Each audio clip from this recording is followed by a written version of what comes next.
नमस्कार, रेशूज किचनमध्ये आपल्या सर्वांचे खूप खूप मनापासून स्वागत आहे. कोबी थोडासा स्वस्त मिळतो, पण कोबीची भाजी मात्र कोणाला खायला आवडत नाही. पण आज मात्र आपण कोबीची खमंग, खुसखुशीत आणि सोपी रेसिपी बनवणार आहोत. सर्वजण अगदी हट्टाने मागून खातील आणि तितकीच ती पौष्टिक सुद्धा आहे बरं का. चला तर मग रेसिपीला सुरुवात करूया. तर सर्वात आधी कोबी स्वच्छ धुवून घ्यायचा. कोबी चिरल्यानंतर धुवायचा नाही. एक तर तो चिरायच्या आधी नळाच्या पाण्याखाली स्वच्छ धुवून घ्यायचा किंवा 5 ते 10 मिनिटं मिठाच्या पाण्यात घालून ठेवायचा. आता यानंतर एका सुरीने किंवा विळीने हा कोबी आपण मधून चिरून घेऊयात, म्हणजे याचे 2 भाग करून घेऊयात. आता यानंतर कोबीचा जो देठाचा भाग असतो तो खूप कडक असतो, तर तो सुद्धा आपण कापून टाकूया. आता यानंतर इथे कोबीचं वरचं पान पहा, थोडंसं काळपटलेलं आहे, तर ते सुद्धा काढून टाकायचं किंवा चांगलं असेल तर आपण तसंच वापरूही शकतो. आता यानंतर ताटावरती किंवा एका मोठ्या प्लेटवरती अशी मोठी खिसणी ठेवायची किंवा बारीक खिसणी वापरली तरीही चालेल. आता यावरती आपल्याला कोबी खिसून घ्यायचा आहे, म्हणूनच आपण कोबीचे 2 भाग केले होते किंवा अजून कोबीचे भाग करून मग खिसून घेतले तरीही चालतील. किंवा आपल्याला जमत असेल तर कोबी हाताने बारीक चिरला तरीही चालेल, पण इथे वेळ वाचावा म्हणून मी किसणीचा वापर केलेला आहे. त्याचप्रमाणे कोबीचे मोठे मोठे तुकडे करून मिक्सरला जरी फिरवून घेतले तरीही चालतील, पण एकदम पेस्ट नाही करायची, तर थोडंसं मोठं मोठंच ठेवायचं. तर आपला इथे कोबी खिसून सुद्धा झालेला आहे आणि कोबीचा किस पहा, अगदी मस्त कोबीचा किस इथे तयार झालेला आहे. आता यानंतर यामध्ये बाकीचे साहित्य घालूया. तर 1 चमचा आलं लसूण पेस्ट घालायची, तसेच अर्धा चमचा जिरा पावडर घालायची. त्याचप्रमाणे 1 चमचा लाल तिखट, 2 चिमूट म्हणजे पाव चमचा हिंग, अर्धा चमचा गरम मसाला व 1 मीडियम साईजचा कापलेला कांदा घालायचा. तर कांदा आपल्याला इथे शक्यतो बारीकच चिरून घ्यायचा आहे. आता यानंतर चवीपुरते म्हणजेच अर्धा चमचा मीठ घालायचं. तर आता सुरुवातीला अर्धी वाटी इथे गव्हाचं पीठ घालायचं. त्याचप्रमाणे अर्धी वाटी बेसन सुद्धा घालायचं व 2 चमचे रवा घालायचा. आता यानंतर मूठभर बारीक चिरलेली कोथिंबीर सुद्धा घालायची. आता हे सर्व एकत्र चांगलं मिक्स करायचं आणि छान असं हे मळून घ्यायचं. पण हे मळण्यासाठी आपल्याला पाण्याचा अजिबात वापर करायचा नाही. कोबीमुळे व घातलेल्या मिठामुळे याला पाणी सुटतं, तर यामध्येच आपल्याला हे मळून घ्यायचं आहे. आता दिसताना आपल्याला हे पूर्ण कोरडं वाटेल की यामध्ये कसं मळायचं असं वाटेल, थोडंसं पाणी वापरायचं का, पण अजिबात नाही, अजिबात इथे पाण्याचा वापर करायचा नाही, नाहीतर हे पीठ खूपच सैल होईल. जसं आपण हे मिक्स करत जाऊ ना तसं याला पाणी सुटतं, पीठ ओलं होतं आणि तसं आपल्याला हे मळून घ्यायचं आहे. तर सुरुवातीला मळताना ते थोडंसं सैल होतं, तर यामध्ये अजून बसेल तितकं गव्हाचं पीठ घालायचं.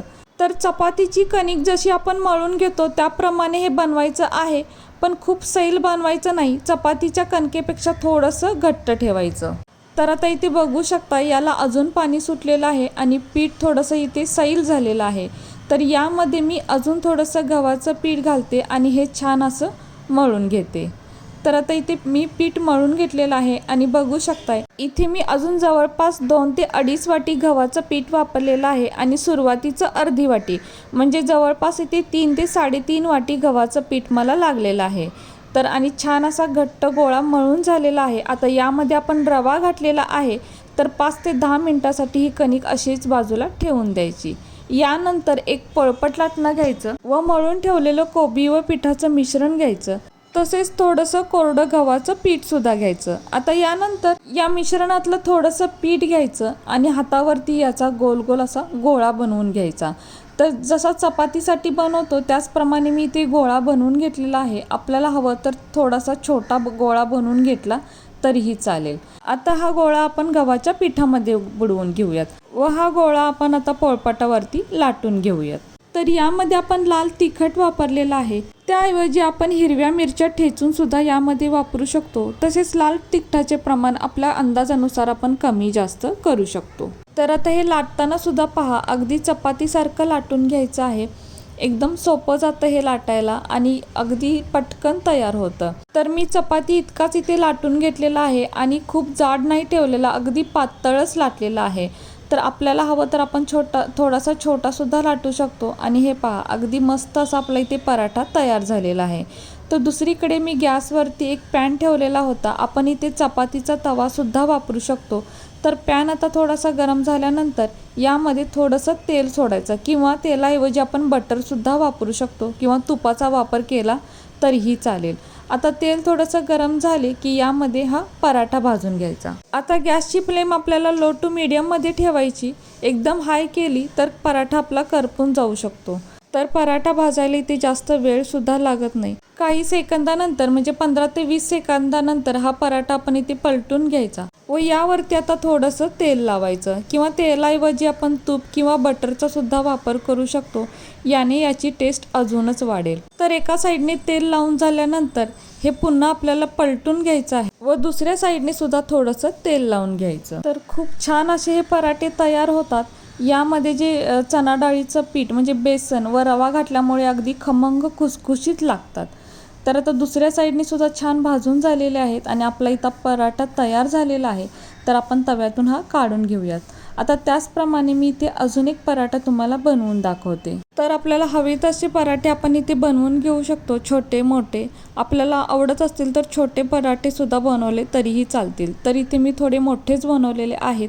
आता हा पराठा आपण तव्यामध्ये भाजून घेऊयात. तर सुरुवातीला थोडासा पराठा भाजल्यानंतर पलटून घ्यायचा व त्यावरती थोडंसं तेल लावायचं. तर तेलाऐवजी आपण तूप बटरसुद्धा वापरू शकतो. लहान मुलांना तर ते खूपच आवडतं. तर एका साईडला तेल लावून झाल्यानंतर परत हा पलटून घ्यायचा आणि दुसऱ्या साईडला सुद्धा तेल लावून घ्यायचं. तर दोन्ही साईडनी अगदी व्यवस्थित भाजून घ्यायचा. मग खूप छान असा हा पराठा तयार होतो. तर इथे बघू शकता हा आपला पराठा तयारसुद्धा झालेला आहे. तर पराठे बनवायला अजिबात वेळ लागत नाही आणि छान खमंग असे हे पराठे तयार होतात. तर हे पहा, आपले इथे पराठे बनवून झालेले आहेत आणि खरंच इतके टेस्टी पराठे लागतात ना, खाऊन पोट भरेल पण मन भरणार नाही, इतके टेस्टी लागतात. शिवाय घरच्या साहित्यात बनतात आणि बनवायला अजिबात वेळ लागत नाही. तर आता इथे एका प्लेटमध्ये मी हे पराठे घेतलेले आहेत. हवं तर हे पराठे आपण असंच खाऊ शकतो, पण मी आता इथे थोडासा सॉस घेतलेला आहे आणि आता आपण थोडंसं टेस्ट करून पाहूया. वाव, खरंच खूपच मस्त. अगदी गोबी मंचुरियनची चव याला येते. इतके भन्नाट चवीचे हे पराठे तयार झालेले आहेत. मुलं तर अगदी आवडीने खाणार. तर नाश्त्यासाठी किंवा जेवणासाठी किंवा डब्यासाठी आपण हे असे पराठे बनवू शकतो. अगदी सर्वजण आवडीने मागून खातील, इतके छान हे पराठे तयार होतात. तर तुम्ही एकदा नक्की करून पहा. आणि कशी वाटली तुम्हाला ही आजची रेसिपी जर तुम्हाला आवडली असेल तर आपल्या माणसांसोबत नक्की शेअर करा. आणि हो, व्हिडिओ जर तुम्हाला आवडला असेल तर प्लीज आपल्या या व्हिडिओला एक लाईक नक्कीच करा.